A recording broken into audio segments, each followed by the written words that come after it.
Hello and welcome to episode 3 of the Water Road podcast, following our travels on the canals and rivers of England and Wales. Now we're just about to head off on a trip down the Caldon Canal, which leaves the Trent and Mersey at Etruria Junction in Stoke-on-Trent. But before we do that, we've been stationary for almost a week, so the first thing we're doing is filling our water tank.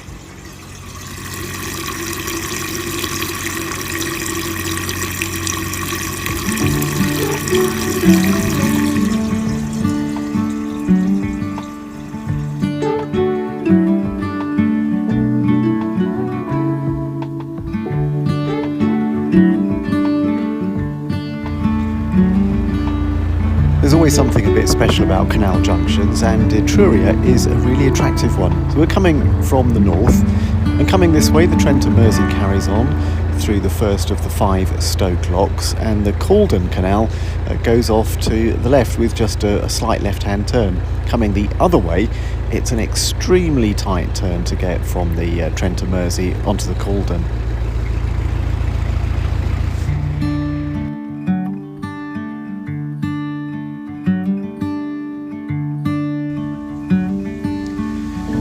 Now, right near the start of the Caldon Canal are the Bedford Street staircase locks. Now, a staircase lock is when one lock is joined to another, so they share a pair of gates in the middle.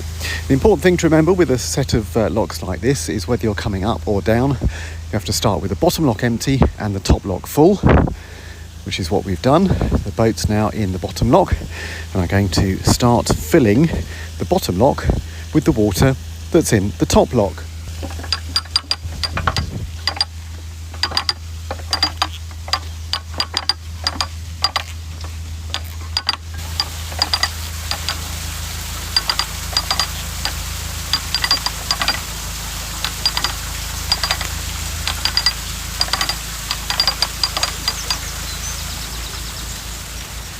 Well, it's taken a couple of minutes, but all the water that was in the top lock is now in the bottom lock, so I can open the gates between the two, and the boat can move from the bottom lock into the top lock.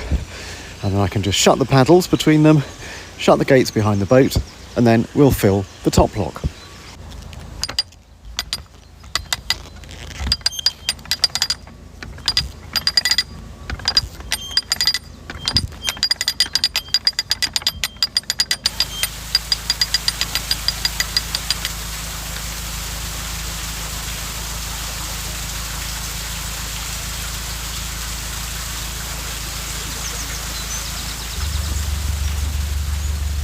So the top lock's full, I can open the gate, the boat can come out, and I just have to shut the gate and remember to close all the paddles behind me.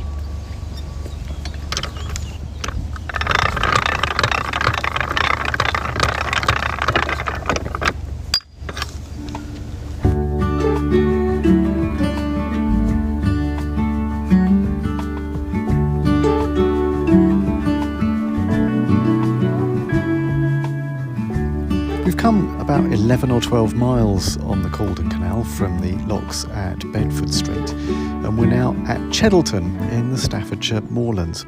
In between, once the canal escapes the outskirts of Stoke-on-Trent, it initially follows the Trent Valley, and then it climbs up the 5 locks at Stockton Brook before dropping into the Churnet Valley at the Hazelhurst locks.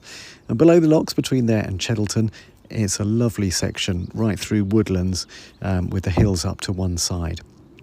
Now, right near the moorings in Cheddleton is Cheddleton Flint Mill, which is open today, and the 2 water wheels should be running. So let's go and find out more about them.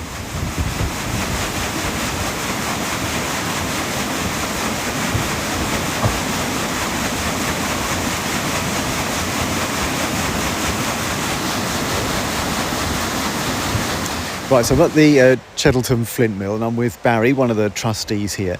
So basically, what is a flint mill? What does it do? Well, it used to grind flint for the pottery industry, flint going into the body of the ware as a stabiliser. So prior to using flint, the potters used to lose half of what they put in the bottle ovens through cracks and breakages, and with experimentation they found that flint stabilised the ware in the bottle ovens, and so those losses went from 50% down to just 5%. So in effect, double production overnight. So. And is the mill here because there's a lot of flint around here then? No, there is absolutely no flint around here. The flint, you find flint where you find chalk. So in Norfolk and Suffolk and the South Downs. So why is the mill here then? Is it because of the proximity of the... We're standing by it, the River Churnet. What we needed was a continuous flow of water. So this river is fed from the moors, Staffordshire moorlands. It's actually now a managed river from Tittisworth Reservoir, which is just north of Leek.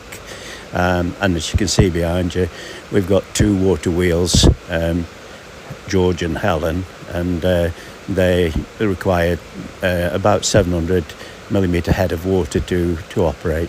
George is 22 foot diameter and 5 foot wide. Helen is 20 foot diameter and 5 foot wide. They both got 96 wooden boards on and 24 spokes on each wheel. So it's quite an expensive business. We're always replacing the boards as they deteriorate, of course.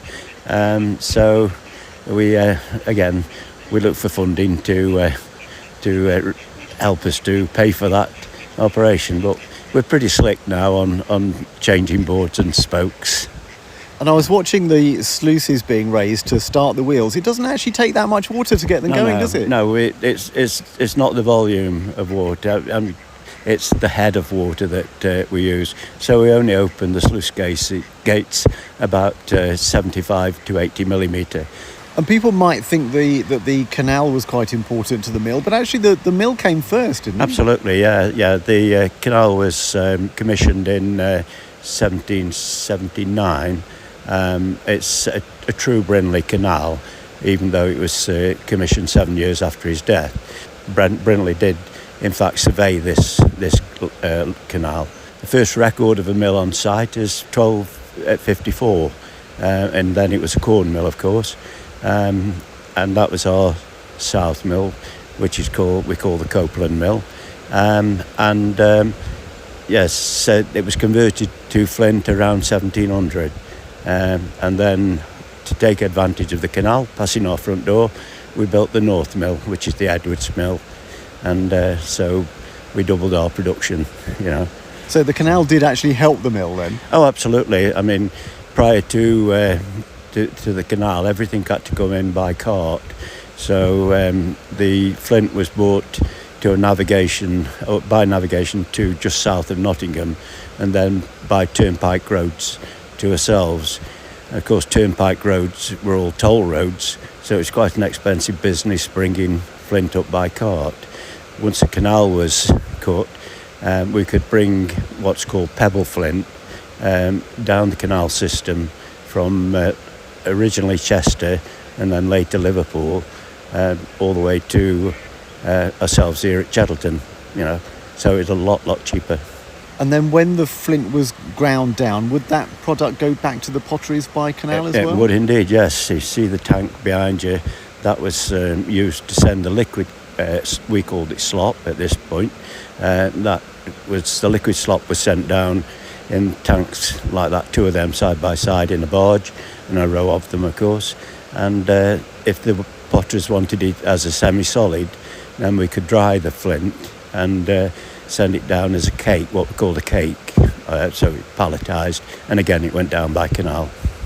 Because, of course, this is a really rural area at the moment, but back in the day, this would have been proper industry, wouldn't it? Back in the day, it was mega industry.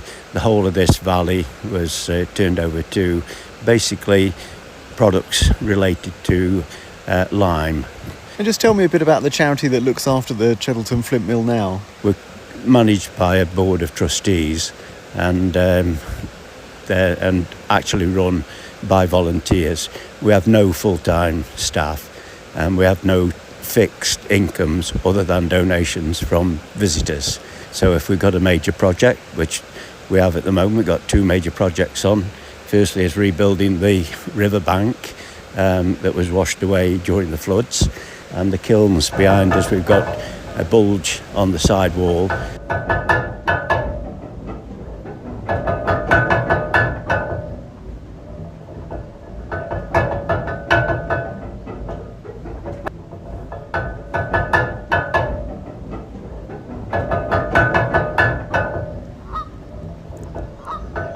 Well, the Cheddleton Flint Mill is really well worth a visit. The site is open all the time, but if you want to see the waterwheels operating, you'll need to go on a day when the volunteers are there. Just check their website for details.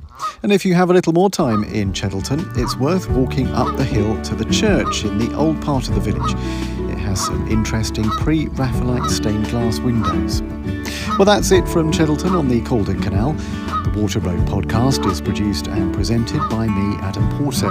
Please subscribe or follow us to be alerted to future episodes. And if you could leave us a nice review, it would really help people to find us. Next time, we'll continue to explore the Caldon Canal, going as far as we can to Froggle. Thank you for listening to The Water Road.